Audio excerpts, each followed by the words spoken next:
For you, when you hear the term mental health, just be really honest, what do you think of? What is mental health to you?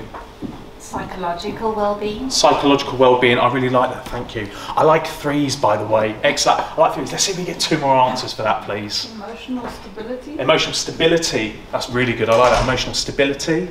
Balance. Balance, I love that word. I use it when I work with the grade 9s later on. I talk about balance all the time to them. When I work with the teachers tomorrow, I'm going to ask the same question. So no chat, but I'm going to ask the same question. And then I'll say to them, and I'll ask the kids this as well today. How many of us naturally, as a reaction, thought of mental health disorders? Thought of depression, eating disorders? I always think of, does anyone remember the film One Flew Over the Cuckoo's Nest with Jack Nicholson? Basically, hands up here who thought of a negative straight away when they heard mental health. More often than not, guys, I'm like, most hands are raised, and that's okay. Okay, that's okay, and we're going to talk about that in a second. But you know, what is mental health? In fact, I'm going to ask you this now, and I know this sounds so obvious. Why is mental health so important? Why are we always, I don't know about you lot, it was never mentioned when I was at school, but so why is it always mentioned now, mental health? 20 years ago, never.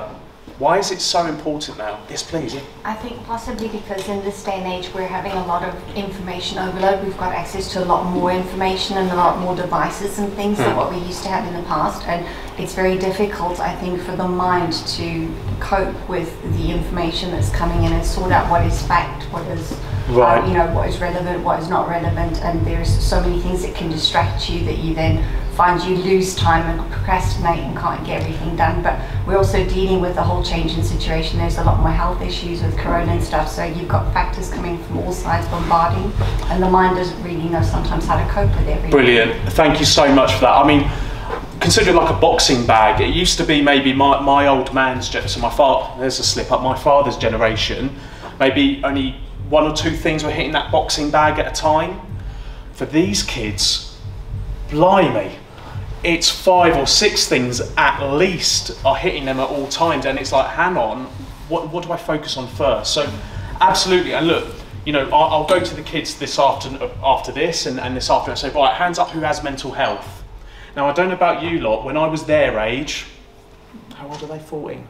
20 odd years ago now. When I was their age, I would not have put my hand up. I don't know about you, but if I was asked, do you have mental health? I would not have put my hand up whatsoever.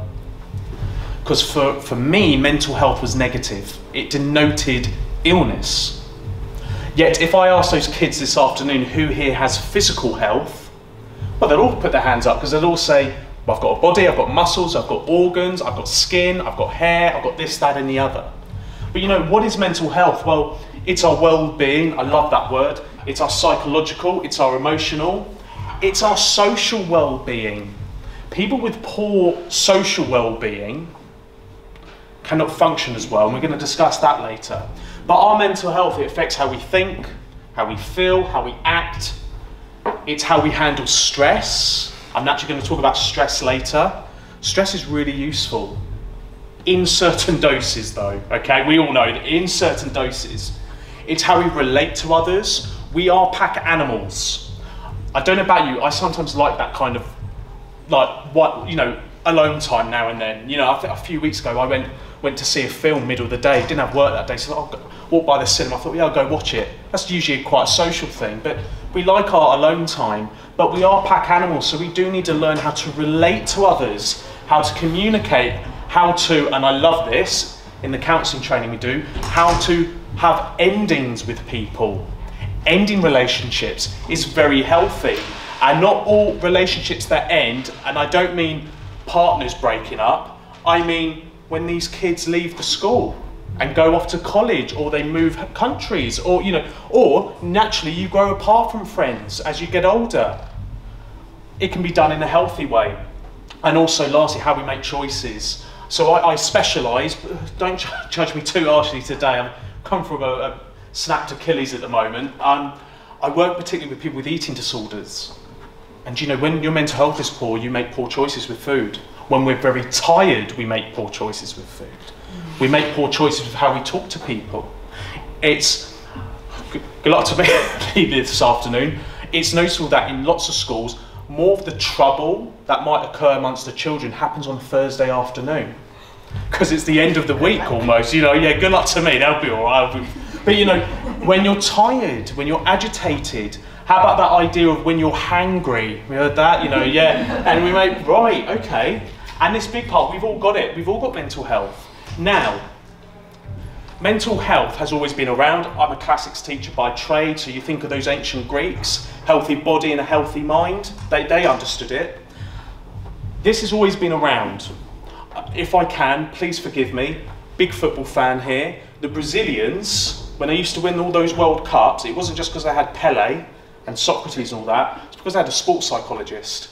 They're the only ones in 70 years ago, only ones with sports psychology within their structure. So mental health has always been used, it's always been known, but it's always been known in quite a clinical sense, you know, in terms of business acumen, in terms of sport, in terms of getting to the top. We're now starting to approach mental health in a more therapeutic and accepting way, okay?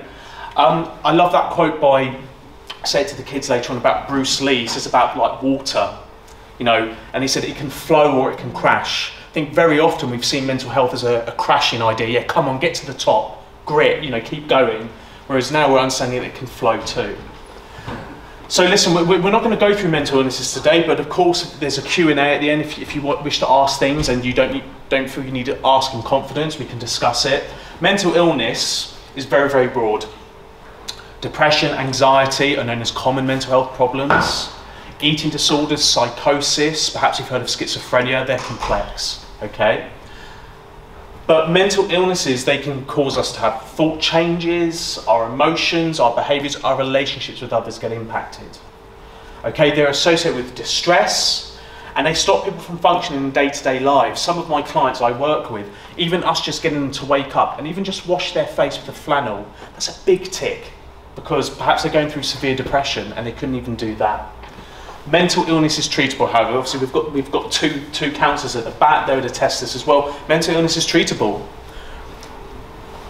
You may agree or disagree with this. We could maybe even change the word treatable to curable for some cases, in terms of some people can have mental health disorders such as depression, and then they might be no longer have it because of treatment, because of the support they've got. So some things can be cured. Sadly, things like schizophrenia, there's two camps to that, but perhaps bipolar is a better example. Sadly, there's no cure for bipolar disorder, but it can be treated and managed. I'm of the opinion that, and I think most of society is that so long as the mental illness is treatable, that person can be a part of our communities no matter what. It used to be a bit of a, give the expression, a bit of a death sentence even 20 years or so ago. You can say the word mental illness, mental health disorder, mental health problem, because sometimes people like to say the whole idea of, well, if it's a problem, let's find a solution. You know, it's a nice way. There is one thing we're trying to stop people from saying, and forgive me for sidetracking a bit here. We're trying not to say mental health disease anymore. Why do you think we're trying not to say disease with mental health? Yeah. It attaches a stigma to it. Yeah, there's a large stigma to it. I don't know about you, but when I think of disease, Irish Catholic mother here, I think of leprosy. You know, we were raised on that idea, you know, that whole idea of contagion, right? You know, this whole idea of, please stay away from me. And in particular, in the last 3 years in particular, I mean, that's quite it's a powerful word. So I want us to do, oh no, we'll do the activity in a second. I want us to have a look at this mental health continuum. I do this with the children today. I'm going to do it with the kids today. So many people, well no, some people, when I was growing up, I thought someone either had a mental health problem or they were normal. Say the word normal, what does that mean? But you know, one or the other. You either had a mental health problem or you were fine. That's how most of us were raised, probably. However, our mental health is on a continuum. So this word, this whole idea of we're always on the move. And you know, we've got a physical health continuum as well. Though we never see a physical health continuum because we don't really need to have that conversation. We do with this. In an ideal world, everyone, we want everyone we know to be in that top right. Someone who experiences an excellent level of well-being and they have no mental illness. I hate the word, normal, let's say. We want someone in that section, okay? However, life happens, okay? We're going to talk about that in a minute. Things will happen in someone's life and they will drop into the bottom right. They've got no diagnosable mental illness, but they've got a low level of mental well-being, yeah? It's literally, you know, that whole idea, everybody has their ups and downs idea? Yeah, like, you know, perhaps, you know, after this, some of us might be on the cusp of here because you're like, oh, this has brought up some stuff for me. And I talk about this with the children. I say, lots of us will drop into this bottom right and automatically say, oh, I'm feeling really depressed. Oh, I've got anxiety. Oh, I'm really OCD. I've got this, I've got that. When actually, really deep down, they're not. They're just feeling a bit low at the moment. As painful as that is, I don't want to belittle their experience, but people in that bottom right, that's called life. So perhaps during the exam period, I don't know about you lot, taking those exams for me, I still think back on 17, 18 taking those exams. I was definitely in that bottom right. Why? I was tired, I wasn't eating right, I was stressed out.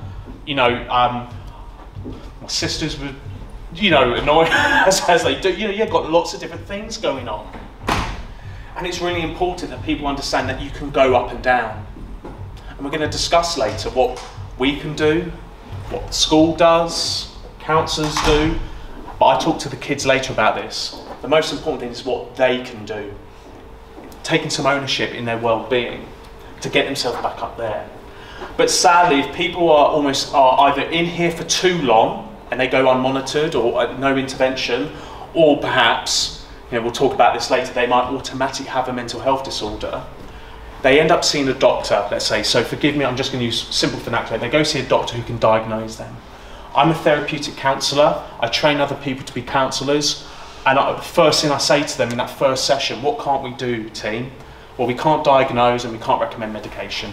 Those are our two big ones. So they go and see someone who's medical and they move to this bottom left. They've got a mental illness now, okay? And they've also got that low level of well-being. I think that's understandable, don't you? If someone's ended up at the doctors, I don't think they're going to go in there bouncing if they've got, forgive me, bulimia nervosa, very, very serious eating disorder, okay? But what a lot of people don't realise, and I challenge this idea with the kids today,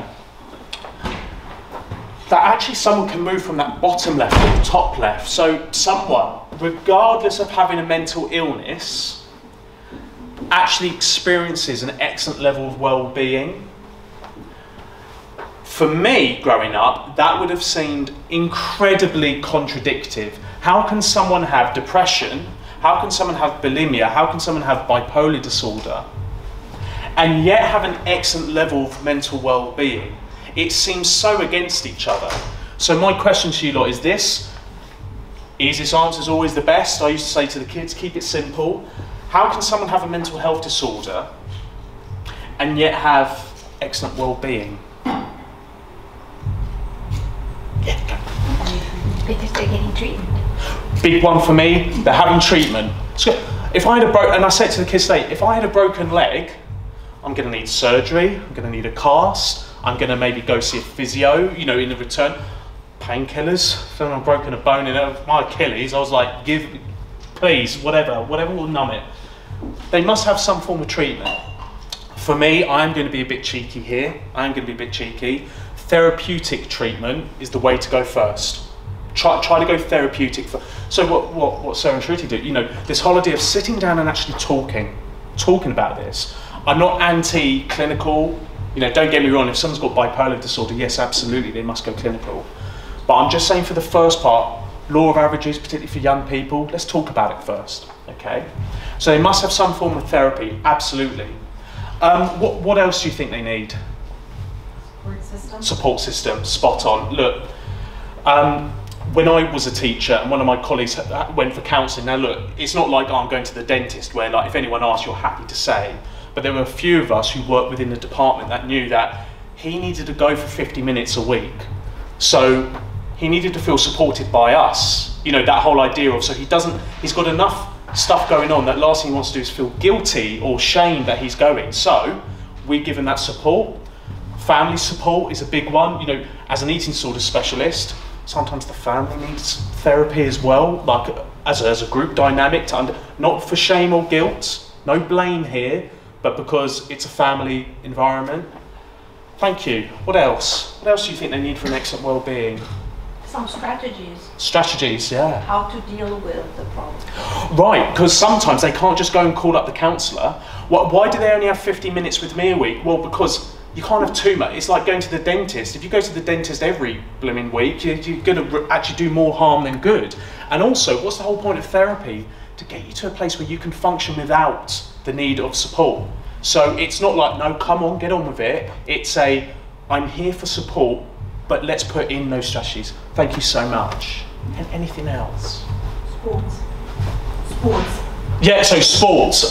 So activity, exercise. And do you know what I like about sport? It's social. It has a bit of competition. I'm not so like, oh, we must win at all costs. But it's healthy to have a bit of competition as well. So activity, exercise. I try not to say exercise too much. So I never say exercise, for example, for clients with eating disorders, because if you've said to a client, we need to do a bit more, yeah, we just need to put 20 minutes of, oh, we need to put in one exercise a week for you. You say that to someone who's clinically obese, they won't be able to do it. The whole idea of exercise throws them off. So if we said we just need to be a bit active, so for example, even if it's just a walk around the playground, you know, just a few laps of that will do. Let me ask you this, if I'm on that bottom right, if I've got one of my children in the bottom right, low level well-being, they've come to me and I need them to get back up to the top right, what sort of things could that child, and they're going to answer to me today about this, what could they do to get from low well-being up to good well-being? So exercise is a big one.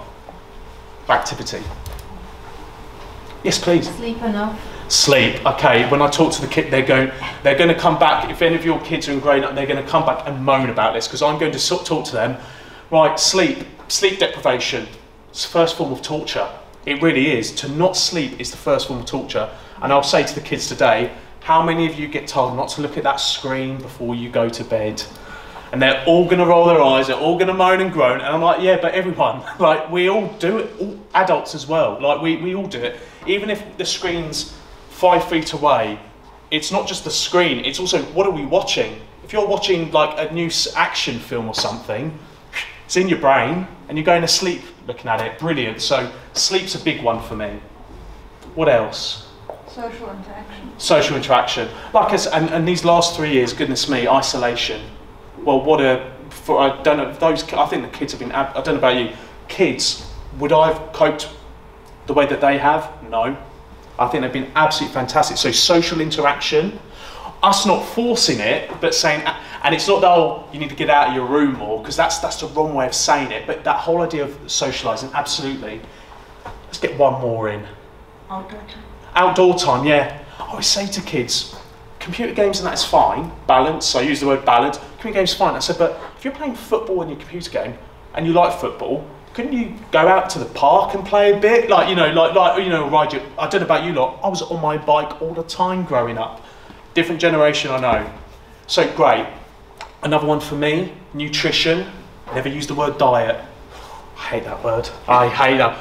I'm on a diet. I hear kids say when they come to, I'm on a diet, and I'm like, we all are. Like, we're all on a diet. Like, the great ape's on a diet, it's a vegan. You know, the hippo's on a diet. And I said, what's your nutritional lifestyle? You know, this whole day, but nutrition. I talk about with the kids today, I've got a great picture of a brain and it's got all the food, like the food types. And I always say to them, what's missing? Ice cream, sweets, popcorn. And I'm like, yeah, it should be in there. Balanced, low. And I said, balance. And I said, we're not Tour de France cyclists who literally cannot have any of that. You know, they do some really awful things to cut their body weight. We're human beings. I do workshops on eating disorders. I ask them the question, what's normal eating? They all, and I say, you're not going to say it out loud, you're going to write it down. And there's roughly 20, let's say there's 20 people in the room here, all of us would have maybe some crossover, but we'd all have our own unique answer, because normal eating is individual. So thank you, everyone. Last point from me, always have a kid ask this, George, if they're in the top left, does that mean they can never move back to the right? Absolutely not. Remember what I said, some people can fully recover from their mental health disorder. Obviously, I think most of us heard of psychotic episodes or psychotic breakdowns. They're becoming more prevalent, particularly in the link to things like cannabis use. People can have a psychotic episode, be to the left, and then they recover 3 months later, and they're back on the right. Okay, so there is movement for the most part. So, oh, I'm already mindful of time because I like to waffle. I want to do an activity. Actually, yeah, I'm one of those instructors. You do some of the work now, you do some of it. I'd say like in small groups, I'll leave you lot to turn around and join each other. The kids are going to do this, staff are going to do this tomorrow. I do this with every group I do, okay? I worked with a school in China last week. I had the year 7, so they're 11 years old. International school, some are local. So this is not like, oh, is this beneath me or am I going to do this right? It's not about doing it right, it's about doing it true to your experiences and culture. Just for a few minutes in your little groups, I want you to think that if I came to you and I shared that I was struggling, how many negative adjectives could you use to describe someone with poor mental health? So basically the insults, I think, have a bit of fun with that, but I want you to do the other two as well. I want you to think, now I know I've got here as a first aid I've taken from another course I do. What sort of things might we say to someone who is struggling and share that they're struggling that's actually going to be negative? Maybe even think about things we were told as children, but look after ourselves. Maybe some things that maybe we've said to our kids and we've thought, oh, I've done it as a teacher, I've said some things and I'm like, no, I'll never say that again.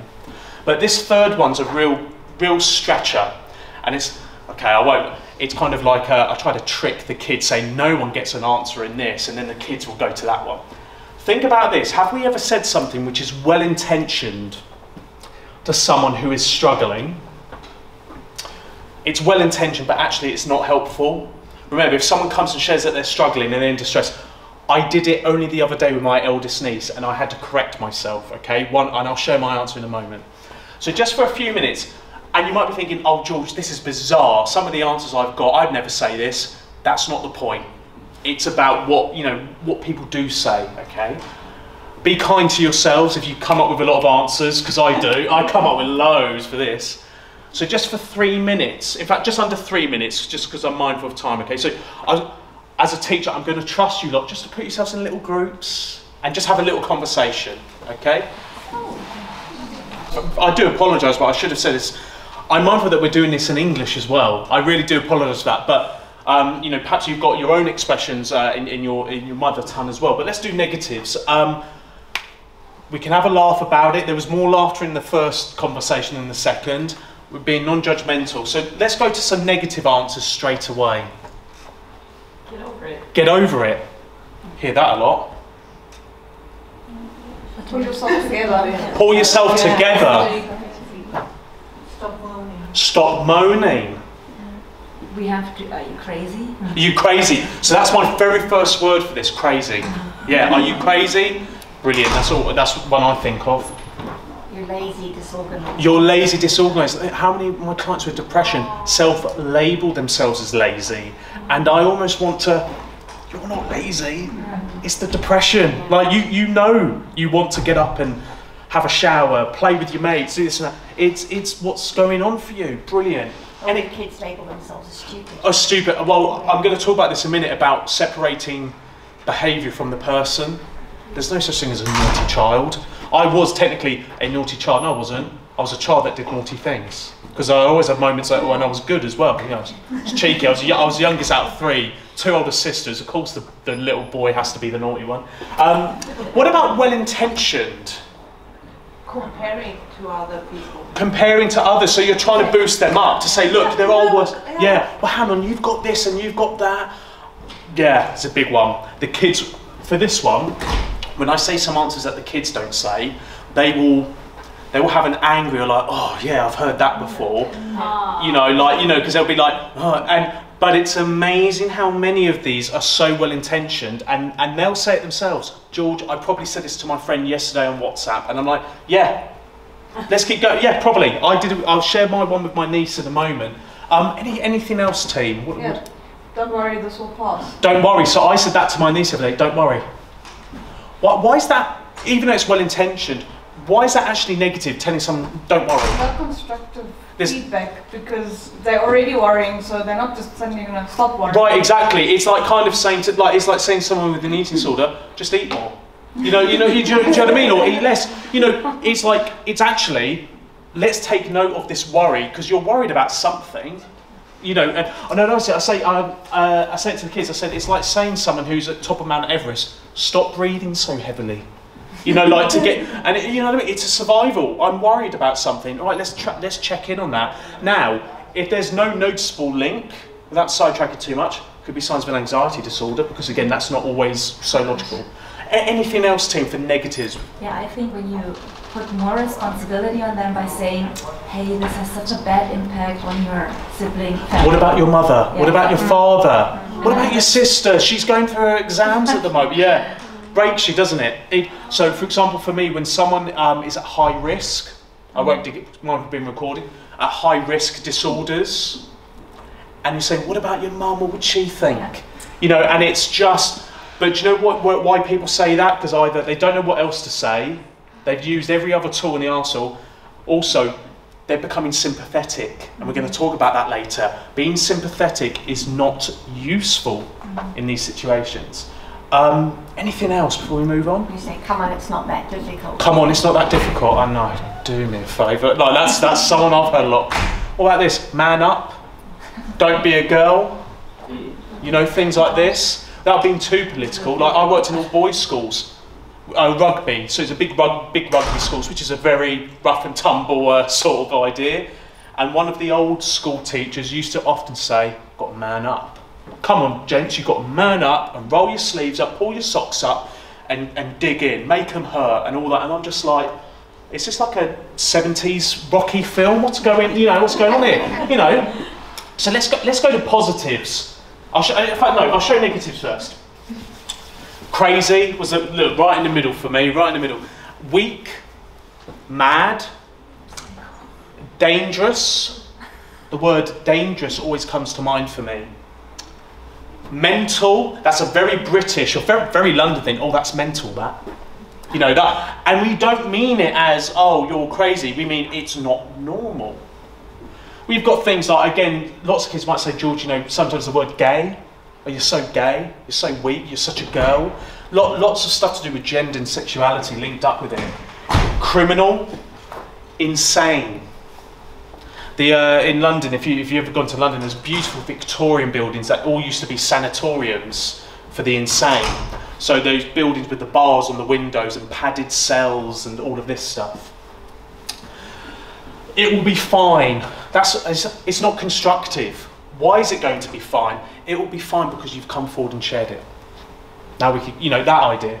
Don't worry, don't cry, don't be angry. Do you know how many young men I work with as a counsellor who they're like, you can feel it brewing underneath. You know, all of this anger that's pent up. And it's got nothing to do with toxicity. It's to do with because they've been told they can't cry and they can't be angry. And I ask the kids, I always trick them, I say, name a negative emotion. And they'll say, oh, anger, fear, jealousy. And I said, well, why is fear negative? I said, because you can only be brave when you're scared. You can't be brave when you're not scared, as you know, all of that. And I said, why is angry negative? Oh, because you know you get in fights and you shout at people. And I said, no, that's just doing something on account of the anger. I said, anger in itself is a really healthy emotion. Again, it's survival. I said, it's why mothers can lift cars off their children, you know, when they do it right. You know, it's this whole idea, we need it.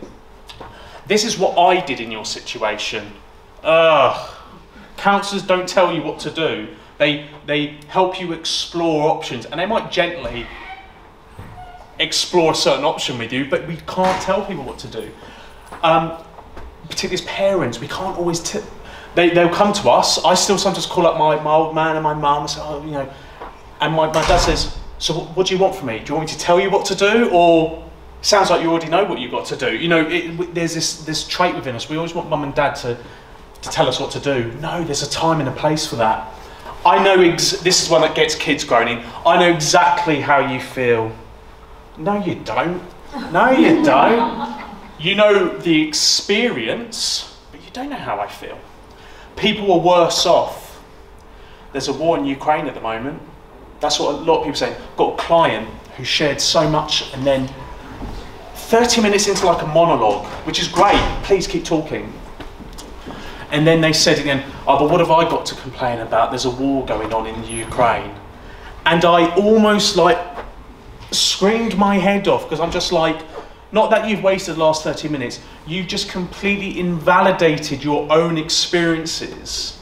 So let's go to positives. And I might even ask you in a second, if someone did say that, imagine if one of your children came to you, or one of your children's friends came to you and shared that they were struggling, and then they kind of invalidated themselves, you know, just said, oh, but what have I got to complain about? Oh, you know, there's worse things. We'll go to that, what would you say there in a positive way in a moment. But let's go to positives, team. It's a bit more tricky, isn't it, the positives? How can I make a positive spin on someone who's going through a psychotic episode, for example, right? Someone going through anorexia, very, very difficult. So let's just go to any of those bullet points. What kind of positives did you lot come up with?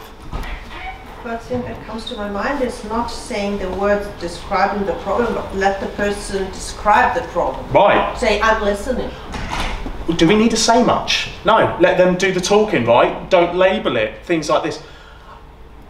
So if I did counselling training with you lot, I'm a big believer in person-centred, which means that the person in front of me is the expert in their life. They know their life better than anyone else. Most people do know the answer, but they've never had a chance to actually explore it out loud. We can have it in our head all day, but until we say, I've had clients that say it out loud for the first time and then they laugh because they realise that, oh, is that all? Like, is that all? Oh, it's not actually much, you know. So it's an opportunity. So thank you. Just listen. So there was a group for positives, yeah. I was to add, I'm so proud of you for acknowledging the fact that you. Kids always know the word proud. Doesn't matter, you know, from a very young age. I'm so proud of you coming forward to talk. You know, hey, we tell everyone we want you to come forward and talk. So when they do come forward and talk, you should probably acknowledge that, right? You know, brilliant. Anything else? You're creative, so you can find solutions. Right, you're creative. If I could add to that, you can find solutions. How about you're creative and I'm here, so why don't we try to find some solutions? I like the word we, very subliminal, that we'll do this together. Anything else? Yes, please, yeah. I'm here for you. I'm here for you. Right. Imagine if they just shared something and the first thing they say is, I am here for you, you're not alone in this. It's so powerful. When the kids get told that, they find it really awkward, that stuff. But do you know why they find it awkward? Because we don't really say it. You know, it's something, it's like any of this. This is all still relatively new to all of us. You know, my father's generation grew up raised by people from the Second World War who all had PTSD. Didn't talk about that. Any British people remember the Carry On films, that kind of British stiff upper lip idea. Brilliant. Any other positives?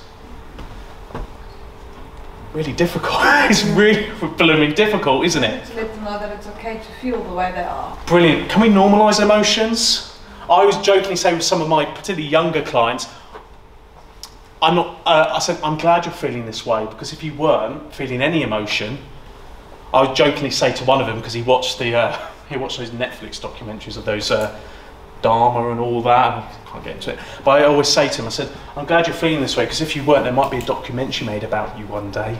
You know, that whole idea of, you need to be feeling emotions, guys. You know, you're feeling angry that you worked really hard for that job and you didn't get it. Now, I'm not adding fuel to the fire, I'm kind of saying, yeah, I'm not surprised you're feeling that way, let's talk about it. You know, I said, I like this one. As much as I loathe the word normal. Now, I'm not like this, oh, it's normal, you'll be fine. Oh, you'll be fine, yeah, get on with it. It's not like that. It's perfectly normal to feel this way in the build up to the exams. Let's talk about it. This is a big one. How can I help? Imagine if someone came to you and shared how much they're struggling, and the first thing you say to them is like, what do you need from me? What do you need from me? And how can I help? Okay. Understanding. It's rational. Don't use that word often with young kids, but you know what I mean? It's the whole idea of that, actually, yeah, you've worked this out. It's human. As I said, the whole idea of we don't want to be robots, everyone.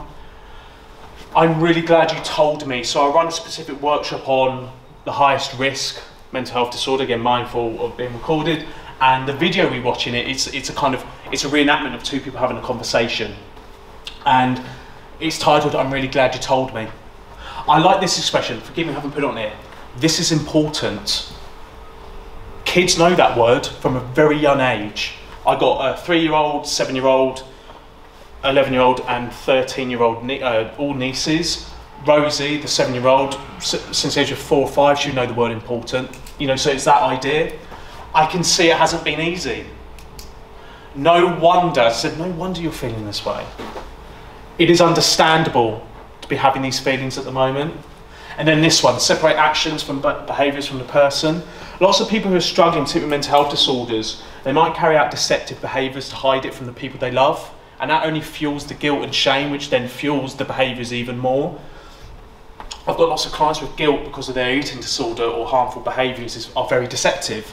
I'm lying to everyone, I'm deceiving, I'm hiding, you know, I'm cheating my family, all of this stuff. And I'm like, no, you're not lying. And I said, because you have openly said to me, you never used to behave this way. So I wonder what's happened. Well, this disorder's come along. That's the liar, that's the deceiver here. We want to separate stuff.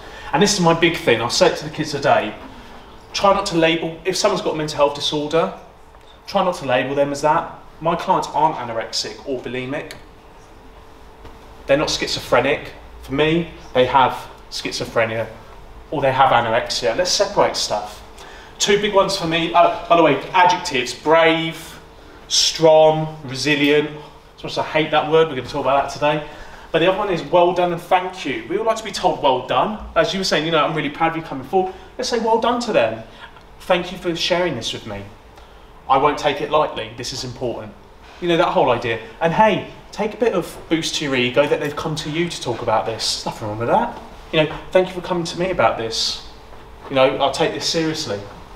So, what's this to do with? It's to do with stigma. Ex-classics teacher here, stigma, ancient Greek word for, it's kind of linked to the word tattoo or branding. So the only people that had tattoos back then were pirates, obviously, and slaves. Those who were, you know, of that lower line, as it were. And we have this thing called social stigma. So stigma is a set of negative attitudes. So there's a stigma around mental health. Stay away from me. That used to be the stigma here. Social stigma is when, you know, we use these words all day, these expressions all the time. So my football club, man up, man up, man up, don't be a girl, come on, all of this stuff. That creates social stigma. So naturally, everybody around there thinks, got to be a man. Oh, it's wrong to cry, it's wrong to do this, it's wrong to do that. And what that does, it creates self-stigma within people who are struggling. So imagine if, so I work with the grade 9s later on, in their class, no, let's do staff, be a bit safer. So, in fact, no, let's do my football club, that's a good idea. So let's say one of my teammates was struggling, and they've been thinking, should I come forward, shouldn't I come forward? And all they ever hear is all this social stigma, all this negative energy, you know, this whole idea of then when people do come forward and share, they're not taken seriously, they're not validated. It creates blocks within their own mind, and it stops them from ever coming forward. And there's only 2 results of that stigma now. They either never come forward and they hurt themselves, or they damage themselves, or it becomes very dangerous, or they end up coming 3 or 4 months later, where, as I said, some more damage is done. The amount of people that in my session say, I wish I came earlier. And it's such an obvious question. I could say, well, what stopped you? And I'm thinking, well, it's obviously, you've been talking to me, it's your partner, it's this, that, and the other. That's the game here, unfortunately, that, you know, we need to focus on our language use. We need to focus that, as hard as it is for us, sometimes when we're really stressed out and our kid does come to us, we try as much as we can. We try as much as we can, because this is the whole point, everyone. We want to create an environment where kids do feel that they can come forward. And in an ideal world, we want kids to feel that they can come forward as soon as possible, because as soon as they come forward, the sooner they get help, okay? Less likely they're going to hurt themselves. But what's this got to do with youths in particular? Self-stigma, you know, the negative, that self-block in their heads. Please forgive me, there's a lot of writing here. Self-stigma leads to a lifelong reduction in self-esteem. Now, for me as an eating disorder therapist, it's not about food. Everybody thinks, oh, it's all to do with food. It just happens to be using food. It's an unhealthy relationship with their size, their body, low self-esteem. The big 2 factors for an eating disorder client: low self-esteem and resilience. So, if they've got a knock-on effect in their self-esteem, it's going to lead to a reduction in their full potential or inability to accept and learn from failure, okay? They have to live with their own head, their own thoughts first. So think about it, we could get them as prepared for the exams, you know, they can learn every blooming fact for the history exam, or whatever it is, but if in here they're not resilient, if they don't have good self-esteem, they're never going to achieve their potential. Again, please forgive me, big sports fan, I look at some of these athletes who are phenomenal talents, but they never quite step up. Why? Because they either get distracted by the money, of course, some of them do, but actually they've got low self-esteem. But this whole idea of mental resilience, okay, is linked to their self-esteem. Poor self-esteem, poor resilience. And low mental resilience, without getting too, like, in your face here, it's linked to poor physical and mental health, reduced economic prospects, so they might never go for that job, which they're really suited. I've got 2 of my clients at the moment, and I go to my own therapist about it, and I say, I'm so desperate just to almost fill the application form for them, because they'd be great at it, but it's not my place to tell them what to do, okay? But also things like higher levels of criminal behaviour during adulthood, particularly amongst the male community. There's a lot of self-stigma there, because of a lot of social stigma. Men don't talk about feelings, do we? You know, like it's the whole idea we've got to keep going. So that idea of stigma, I talk about it with the kids today, I'm going to do it with the staff tomorrow as well. This is no blame game or for any of us to feel ashamed, it's just to think, maybe there's some little change I could do. And I'd be very gentle here. Maybe there's a change we could do for ourselves first. Do we have social stigma within our own minds about certain things? That's a big question for you. So, potential risk factors. I'm going to do a competition with the grade 9s later. I'm going to make them all choose a risk factor. They're going to talk about what sort of things can cause poor mental health. And they're going to share their answer with each other.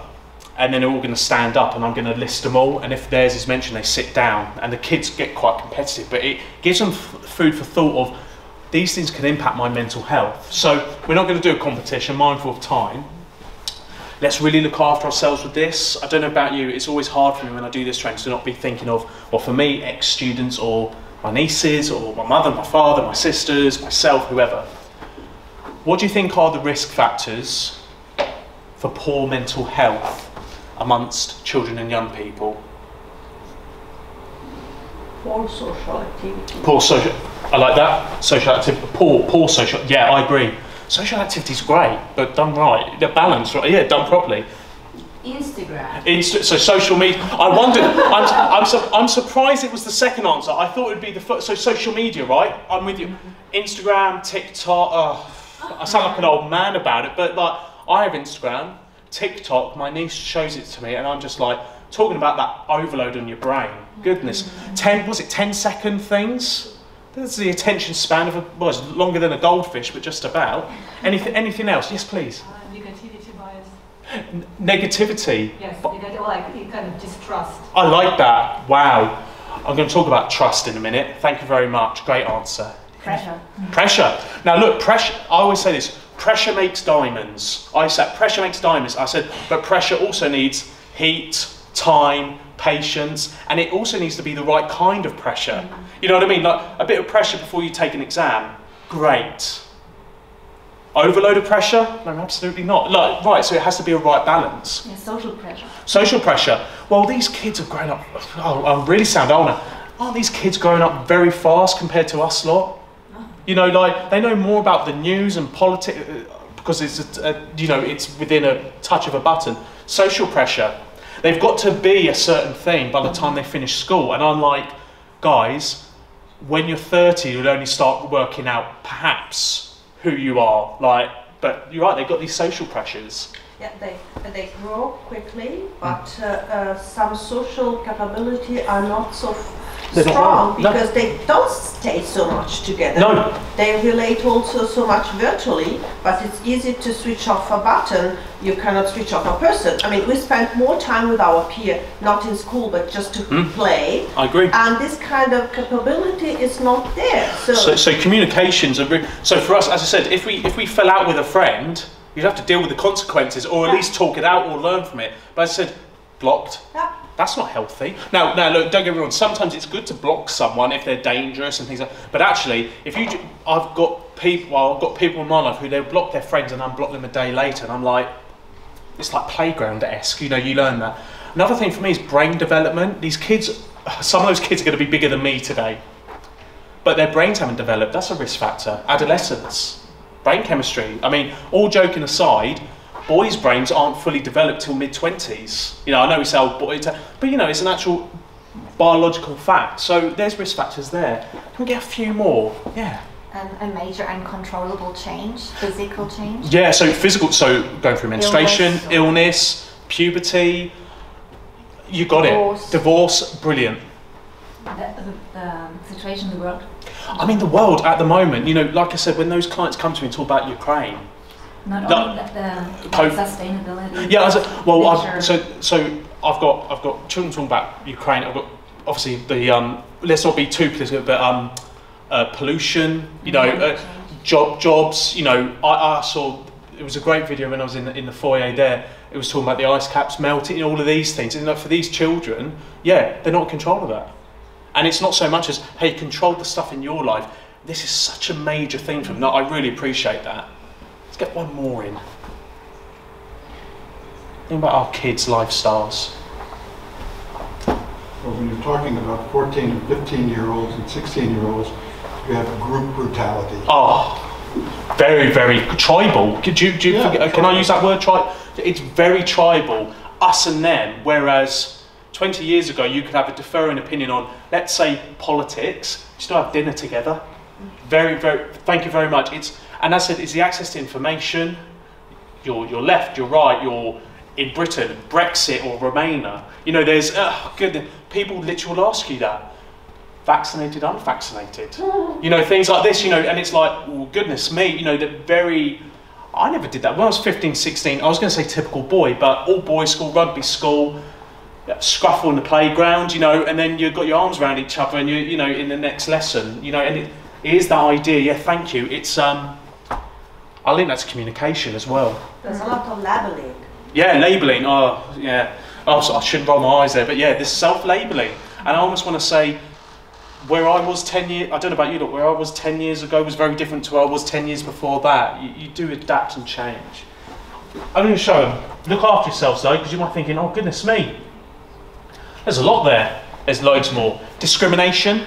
I think we always that group mentality and going against others. Bullying. I've got a 78-year-old client and they're talking about their childhood as a 7-year-old. Bullying. Bullying leaves scars. And for kids, when we got bullied, it was at school. When these kids get bullied, it's 24/7, isn't it? On the phones, social media and that. Exam, school pressures, work pressures, finance. I link that to yours, you know, job prospects. Kids are going to colleges and universities, 40 of them. They might be getting 2 jobs for that degree afterwards. Sadly, things like abuse, trauma, neglect. I don't like this one, special educational needs. I always say this, if people are supported, it's not a risk factor. Substance abuse, cannabis in particular amongst children. It's a lot in London. It's a lot easier to get those sort of drugs than alcohol, and to be frank, it's a lot cheaper. Alcohol's very expensive there. Bereavement, losing a loved one. Let's say this, not just a human, losing a pet. It's incredibly heartbreaking for me. I've got dogs. It's a heartbreaking situation. Physical injuries, obviously COVID and whatnot. Isolation, relationship breakdowns. Economic class, you know, in England at the moment, obviously we've got Ukrainians, we've got lots of people seeing the news, you know, they're blooming dinnies coming across the channel, you know, refugees, you know, things like this. Brain chemistry, puberty, there's a lot more research going on about genetics, there's a large link to genetics now for some mental health disorders. The kids are going to see this later and they're all going to moan and groan. Why do you think I've got those 5 in bold? It's the most prevalent? Most prevalent, definitely. By the way, and when I say social media, for me, LinkedIn, that's my version. I have to, but I should have my boundaries in place. But yeah, the most prevalent, what else? They are more controllable. I can't control so many of these. I can control them. Maslow's hierarchy of needs, if anyone knows that, the kind of pyramid. Bottom pyramid is like air, going to the toilet, food, water, heat. But you know, I look at that, I balance. I never say to people, to the kids, no, you can't be using it. I always say this, if you misuse something, I said when I was a little kid, I used to have toy swords all the time. I loved the Hook film. Robin Williams, I used to have the Hook sword. If I hit my sister with it, what did my mum used to do? Take it away from me until I could be trusted. And I say it to the kids now, I said, if you misuse Instagram or things like that, you get it taken away from you until you can use it properly. Or, I said, you know what, never use it again. You know, so there's things, I don't use Twitter or Snapchat. I realised every time I had Twitter, it really upset me. So you take those things away.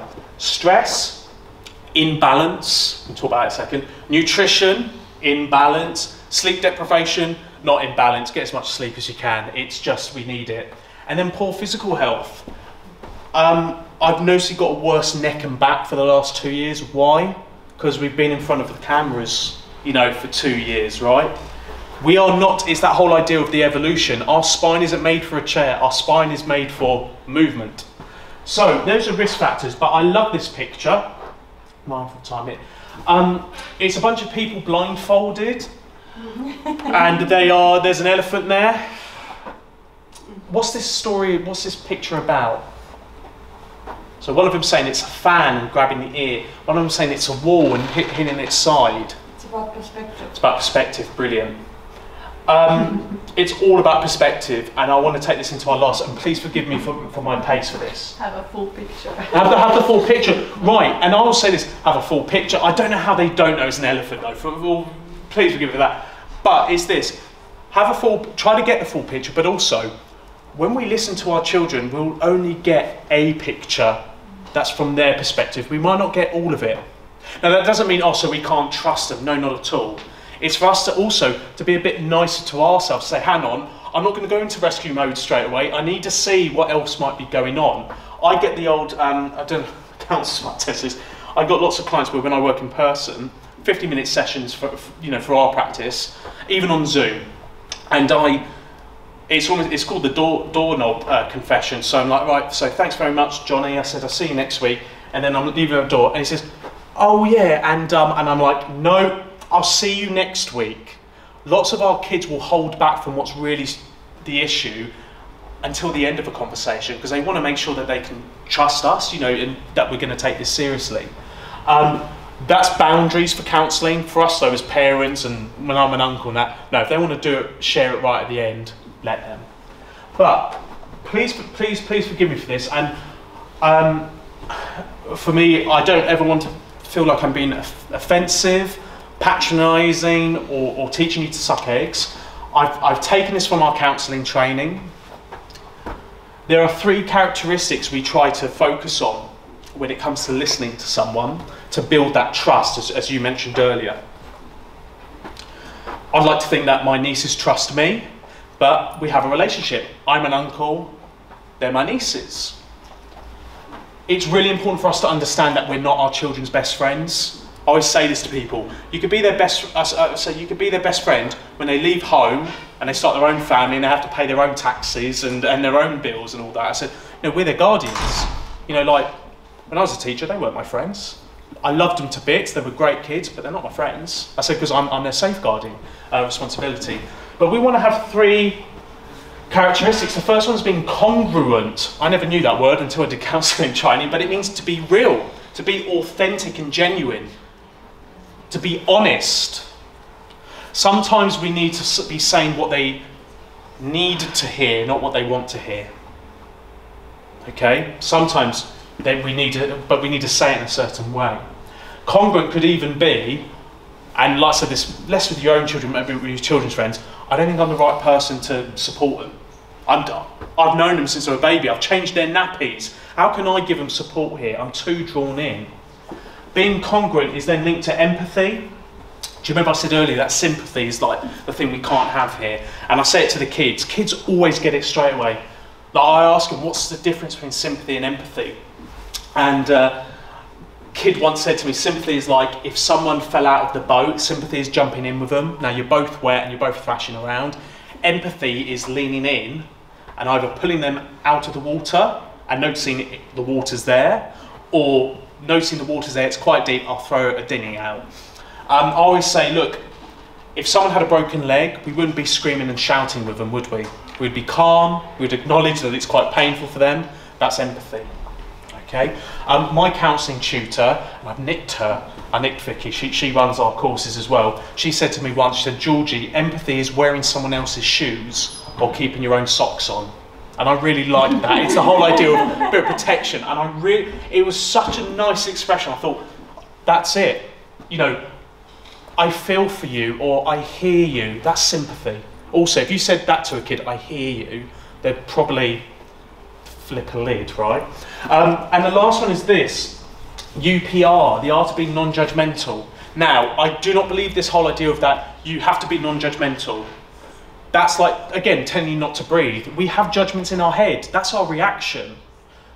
But if we bring congruence in and thinking, I'm really angry, or I just don't agree with what this person's sharing, I'm not going to show that out loud, am I? Particularly when in distress. So I have to respond in a way which is unconditional positive regard. And if you have all of these three characteristics, it's based on Carl Rogers' theory. Carl, I think it's a C-A-R-L, he's person-centered. It's this whole idea of building a relationship with the person, okay? And here's a question, and I don't think you need to answer it. How you know, this whole idea of people too often listen to respond rather than to understand. How many of us during our day listen and we're already thinking about what we're going to say in response, rather than just to listen and absorb it? I do it all the blooming time, but not so much the last couple of years, and it's so bad now that some of my friends, they will say something to me and there'll be some silence, and they'll say, well, say something, and I'm just like, do I? Like, do I need to, I said, you know, you've said your point, do I need to add to it? I'm absorbing it in. And it's a skill kids are not used to. So when they go for therapy, or they do start to be honest with maybe a future partner, it's something so new to them. So I'm going to just gently nudge us all in that direction. It's a skill we all have to learn. This whole idea of sometimes just listening to respond and listening to understand. And even if it's just like, no, I get that. It's for people to understand that you don't always need an answer back, okay? But it's difficult with our own kids. Why? Because we're fixers, we're the rescuers. We want to get everything right for them. But I always say this to kids, you can't take mum or dad to the interview. When you go for your first job interview, is mum or dad going to be there? No. You know, so we learn these skills, but how do we show we're being non-judgmental? Again, please forgive me for this. Let's give them time. Had a client who, for the first 3 sessions, sat down there for silence for 50 minutes, 3 sessions in a row. Don't know about you, it's bad enough for 5 minutes in silence with someone, but they needed that time. They needed that silence. And if there's so much silence and you do feel, actually, I need to keep this conversation going, why not just ask them, I've noticed the silence, George. I wonder what's going on in your head right now. And that's a place to start. Listen carefully to the words spoken, and without being too cheesy, listen carefully to what's not spoken. Lots of my clients, they might never mention that one family member, and then after 5 or 6 sessions, I noticed that you never talk about, and then their face, I'm like, I've got you. That's why you're here. That's why you're here. You've been testing the waters, okay? Allow time for reflection, comfortable eye contact, express empathy. I can see what an impact this is having on you. I can see how hard it's been for you. Be aware of the tone of your voice. I've got my teacher voice, I've got my counselling voice, I've got my uncle voice, you know, so we've got to be mindful of all of this. Open body position. My old man always sits like this. And which is just his like relaxing, or he does that, which is my natural one's like this, guys. It always is. Please don't feel you need to change your body language out. I'm naturally like this. It looks like I'm the blooming genie from Aladdin, so I'm very judgmental, powerful, but actually it's just my resting position. But you know, we've got to be mindful of that. Relay in some ways what they've told us. look, if it's child's friend, you've got to go talk to the parents or to the school. Yeah, you've got to do that. But it actually shows that we're listening. So please forgive me for this. Resilience. Here's my last question to you, two-parter. What is resilience? The ability to pick yourself up. Ability to pick yourself up, I like that. Now, I know we said earlier, it's wrong to say roll your sleeves up and all that. I think there's a time and a place to say that sort of thing. Like when I've got the football team, so run a under nine, so they've got shin pads bigger than their legs and all that. Sometimes you get right, guys, we're 3-0 down. Hey, this is a time where we roll our sleeves up. Come on, let's give a bit of grit. Last 10 minutes. But if someone's in distress, I'm not going to say, come on, lad. Pull those sleeves up, come on, you've got to soldier on. What is resilience? Well, the fancy way, capacity to handle environmental difficulties, handle high pressure. So that means we need to have pressure in our lives, okay? Without experiencing negative effects. But this is it about resilience, it's learnable and teachable. Does anyone here in their head picture an ex-classmate of theirs or a friend of theirs who you think, God, they've always been so blooming resilient, and you kind of hate it? There's only a few of them in life. I can think of one of my ex-classmates. He always bounced back from stuff like it was nothing, and it wasn't because he was apathetic, like he couldn't, like he was just so ignorant. It was just a skill he'd always sort of had. But it's learnable. It's why we take exams. It's why I don't believe in those kids teams where they win every week. They win 5 or 6-0. That doesn't achieve anything for these people. But this is not just something we focus on those who are vulnerable. I always say to the kids, counselling is not just for those with mental health disorders. And I said this, I said, people don't go to the dentist only when they've got cracked teeth. They go to the dentist for checkups. I said this is a universal thing. But what can our resilient children do? They can resist adversity. Yeah, please, by the way, guys, by all means, there's another bit coming up. Another bit coming up. Take a picture of this, guys, actually, because it's very, or I could send it over. Cope with uncertainty. That's a big one, isn't it? Big ride. They can't expect us to back them for everything. Recover successfully from trauma. Now, the word trauma is quite vivid, isn't it? It's quite a depictive word. I think trauma is recover successfully from tough times, breakups. That's be quite traumatic, of course, but you know what I mean? These kind of smaller things that go on in the news. Even so, yes, please, yeah. Question. How is your strategy to get the kids get much more resilient? I'm going to show it now. Okay. I'm going to show. No, great. I can tell. This is why I left it as the last, or second to last slide. Maintain daily routines. There's a great video of this Navy SEAL commander at the graduation speech, and he says to them, if you want a good day, start by making your bed. And he said, because then you've done your first task of the day. And he said, and if you have a bad day, you come home to an already made bed. It's this kind of idea of getting those routines in. And I do it with my clients with depression, very difficult. But I say to them, why don't you, until we see each other next week, even so much as wash your face with a flannel. And it's not like the whole Mr. Motivator, but it's like next week, but you've done one task, how did you feel? Yeah, I felt all right. I said, great. And I said, what did that take, a minute of your day? He said, yeah, just a minute. I said, just a minute. I said, what can we do for another minute? I'm going to brush my teeth, let's give that a go. Get those daily routines sorted. Take a break, switch the phone off, and I don't say that in the whole take the phones away, but actually, guys, do any of you kind of wish we don't have phones anymore? It's such a, goodness me. It's glued. Can I admit, it's glued to my hand a lot. I have emails linked on a safeguarding position. I use that as an excuse. Oh, it's the business. Do I need it though on my phone? The whole idea of it used to be you literally just text and called on, and you had Snake. Do you remember that game, Snake? Teach self-care. They've got to take responsibility for themselves as well. Nurture positive self-view, so that whole idea of self-esteem. I'm an idiot, I'm stupid. No, you're not. Well, this whole idea. Make goals and move towards them. And I always say this, short-term, mid-term, long-term. And I always say this, easy goals, challenging, extremely challenging. It's that whole idea, you've got to keep stretching. Avoid catastrophizing. So our job as the parents in these situations is to, that Winnicott theory idea, mimic, so when the baby's crying, do we cry with them? No, we don't. We kind of get on with our day and allow them to, say this is normal, get on with it. Teach problem-solving skills. Model resilience. We've got to be the example. And it can even be the example of saying, you know what, I had a pretty crummy day. Not in a moment, but you know what, I had a really... And they've not asked how your day's been, Mum. Of course they don't. But, you know, I just say, you know what, I had a real issue with someone and I got through it and this is how I got through it. No, normalise that stuff. Please, for these two, avoid eliminating all risk. They've got to get things wrong, and I'm speaking now as a teacher. Your kids sometimes get in trouble. They've got to accept that, okay? They've got to handle it. And lastly for me, don't accommodate every need. Obviously, accommodate things, but also don't accommodate every need. There's something in particular which people aren't getting used to nowadays, which is the word no. I think we can all attest to that.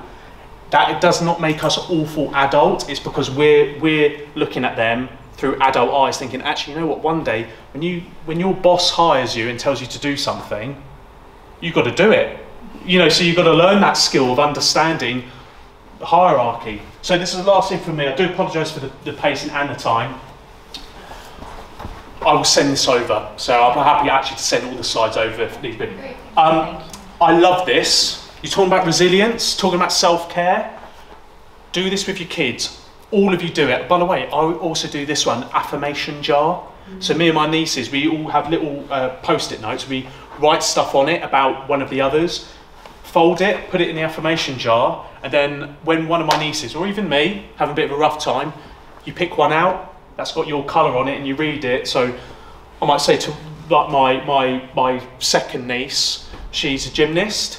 She finished second. What did she do? She went straight over to congratulate the person who finished first. And I put that in there and I said, like, you're a team player. You know, and so when she's having a bad day, she can read that. But this one, have a look at this. Giving, relating, exercising, awareness, trying out, direction, resilience, emotions, acceptance, and meaning. You can find this on Google, but I'll send it when it's not so blurry. I would like you just in your head to pick whichever one is the easiest for you to do. And then I want you to find the one which is the most difficult, or the one where you're like, don't like the look of that one, don't know where to begin, don't know if I would enjoy it. And then I'm going to gently encourage you to give that one a go. Whichever one is the one you'll be like, where do I begin with this? Well, begin with 5 minutes. 5 minutes a day, even if it's awareness, living life mindfully. Turn the phone off after 8 PM. That's living life mindfully, isn't it? Stop the blue lights going into your eyes. Maybe it's going on YouTube and watching a TED talk on how to live life mindfully and see if you can mirror that. But this starts with ourselves, but we can do it with our children too, okay? This is something great in the build-up to stress and anxiety levels in particular. But anyway, everyone, thank you so much for that. That was a hell of a... I've had to speed through stuff. Obviously, I'm going to stay now for any questions. But I think that's it from me, Sarah.